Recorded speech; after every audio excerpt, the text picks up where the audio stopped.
میرے ہاتھوں پہ سورج چاند بھی لا کر رکھ دیں، میرے ہاتھوں پہ سورج چاند بھی لا کر رکھ دیں، میرے پیروں تلے روئے زمین کا مال و زر رکھ دیں، میں اپنے دین حق سے باز ہرگز آ نہیں سکتا۔ یہ بت جھوٹے ہیں، میں جھوٹوں کو سچا کہہ نہیں سکتا۔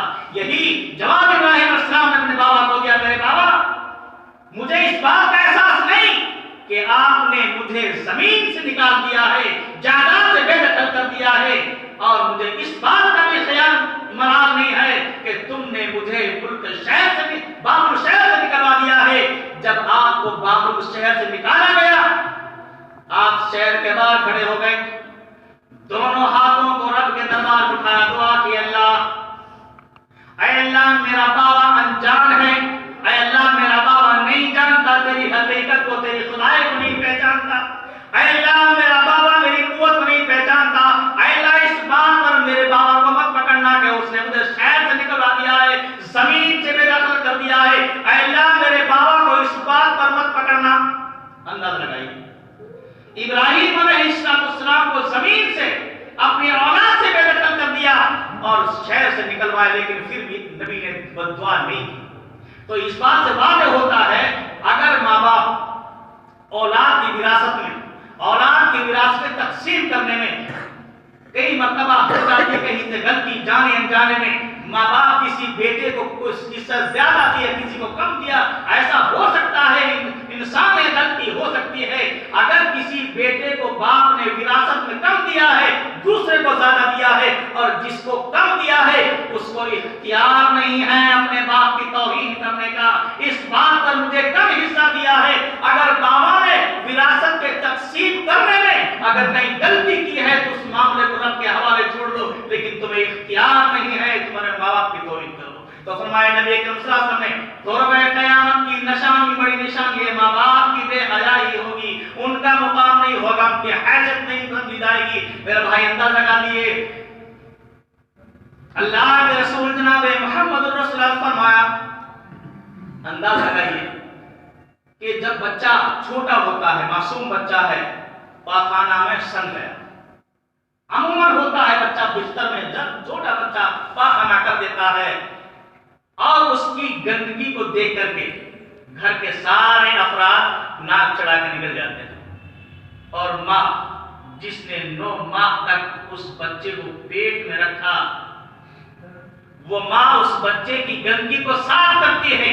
تاریخ میں کوئی ثابت نہیں کر سکتا کہ ماں نے اپنے بچے کی گندگی کو صاف کرتے ہوئے کسی نے ماں کے چہرے پر کبھی سلوٹیں نہیں دیکھی، خوشی خوشی اپنے بچے کی صفائی کرتی ہے، اور جب بچہ روتا ہے ماں دوڑ کے آتی ہے اور اس بچے کو سینے سے لگاتی ہے۔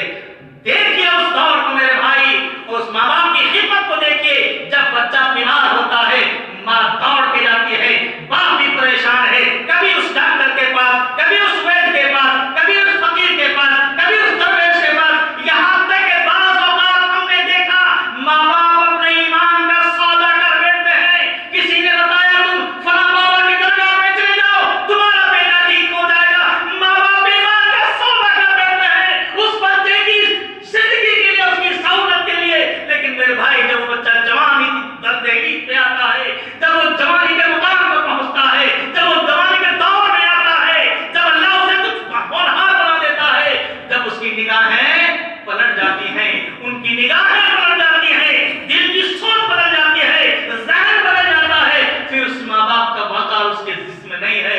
اللہ کے نبی نے فرمایا 2 قسم کے دیوس ہیں جن پر اللہ نے جنت کو حرام قرار دیا ہے، یہ جنت میں داخل نہیں ہو سکتے۔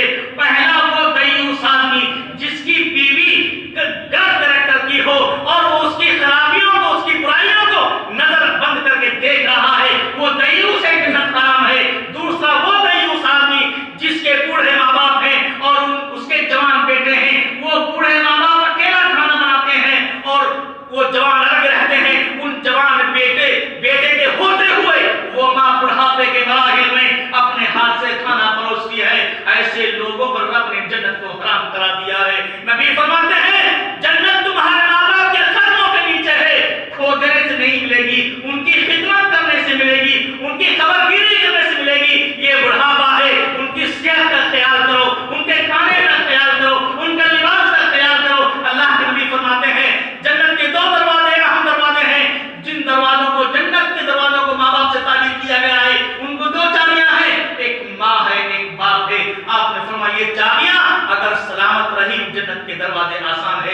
یہ چابیاں اگر گم ہو گئی تو جنت کے دروازے آسان نہیں میرے بھائی. اللہ تعالیٰ ہمیں ماں باپ سے بہتر سلوک کی توفیق عطا فرمائے. اللہ تعالیٰ ہمیں ماں باپ کی اہمیت کو سمجھنے کی توفیق دے. یہ بڑا سرمایہ ہے.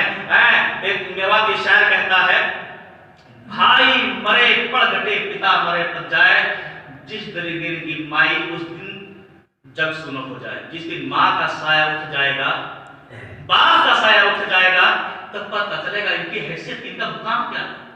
میرے بھائی نبی نے فرمایا جس گھر میں ماں باپ کی عزت ہوتی ہے ان کا مقام ہوتا ہے ان کی خبر گیری کی جاتی ہے. آپ نے فرمایا اس گھر میں کبھی فاقہ کشی نہیں آ سکتی. اور جس گھر میں ماں باپ کا وقار نہیں ہے ماں باپ کی عزت نہیں کی جاتی نبی فرماتے ہیں اللہ تعالیٰ رحمتیں اللہ اٹھا لیتا ہے اور اس گھر میں کبھی امن و شانتی نہیں آ سکتی. تعریف کر کے دیکھ لیجئے جس نے اپنے باپ کی توہین کی ہے اس گھر میں کبھی سکون نہیں ملا ہے. وہاں بے چینی کا ماحول رہتا ہے کیونکہ یہ معاملہ رب سے جڑا ہوا ہے. اگر زمین پر ماں باپ راضی ہیں اس دنیا کا بنانے والا بھی راضی ہے. اگر زمین پر ماں باپ ناراض ہیں تو میرے بھائی اللہ بھی ناراض ہے. ایک صحابی نبی کی خدمت میں آتے ہیں اے اللہ کے نبی میں جہاد کرنا چاہتا ہوں مجھے اجازت دے دیجیے. جہاد جہاں نہیں پتا زندہ لوٹے گا کہ نہیں لوٹے گا کون سا جسم کا حصہ کٹے گا وہ نہیں جانتا. آپ پوچھتے ہیں تمہارے ماں باپ زندہ ہیں؟ کہا ہاں اللہ کی میری ماں ہے. آپ نے فرمایا تم چلے جاؤ اپنی ماں کی خدمت کرو جہاد سے بھی زیادہ افضل. میرے بھائی ماں باپ کا بڑا مقام ہے ان کی بڑے حیثیت ہے. آپ نے فرمایا جو آدمی اپنے ماں باپ کو پیار بھری نگاہ سے دیکھے دل کی گہرائی سے دیکھے محسوس کرے یہ میری ماں ہے 9 مہینے پیٹ میں رکھا یہ میرا بابا ہے گرمی میں برسات میں مشقت کر کے یہ اس نے ہمیں پڑھایا لکھایا یہ میرے ماں باپ ہیں. گہری خوشی کی نگاہ سے دیکھے اپنے ماں باپ کو حج اور عمرے کا ثواب ہے. پوچھا صحابی نے اگر کوئی 100 مرتبہ دیکھ لے اپنے ماں باپ کو آپ نے فرمایا اللہ کے خزانے میں کمی نہیں ہے. کئی لاکھ روپے حج کرنے گئے خانہ کعبہ کا پتہ نہیں قبول ہوئی کہ نہیں ہوئی لیکن یہاں اگر ماں باپ کو پیار بھری نگاہ سے دیکھا حج مقبول ہے. اللہ تعالیٰ سے دعا ہے اے اللہ ہمیں اپنے ماں باپ کے بہتر خدمت کی توفیق عطا فرما. اس کے بعد اللہ کے رسول جناب محمد رسول اللہ نے فرمایا کہ قیامت کی اگلی نشانیوں میں سے امانت اٹھ جائے گی. امانت کا مقام اٹھ جائے گا. امانت بات کی امانت ہے. مثلا 2 ساتھی ہیں ان 2 ساتھیوں میں گہری دوستی ہے.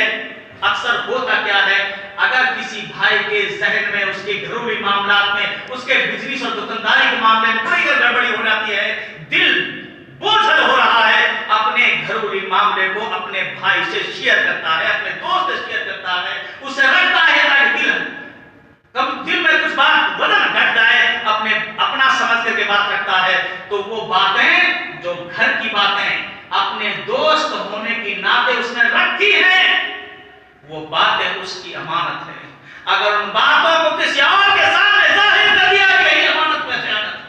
اللہ تعالیٰ ہمیں امانت داری سے امانت کو سمجھنے کی توفیق دے. میرے بھائی امانت کا کیا معنی ہے؟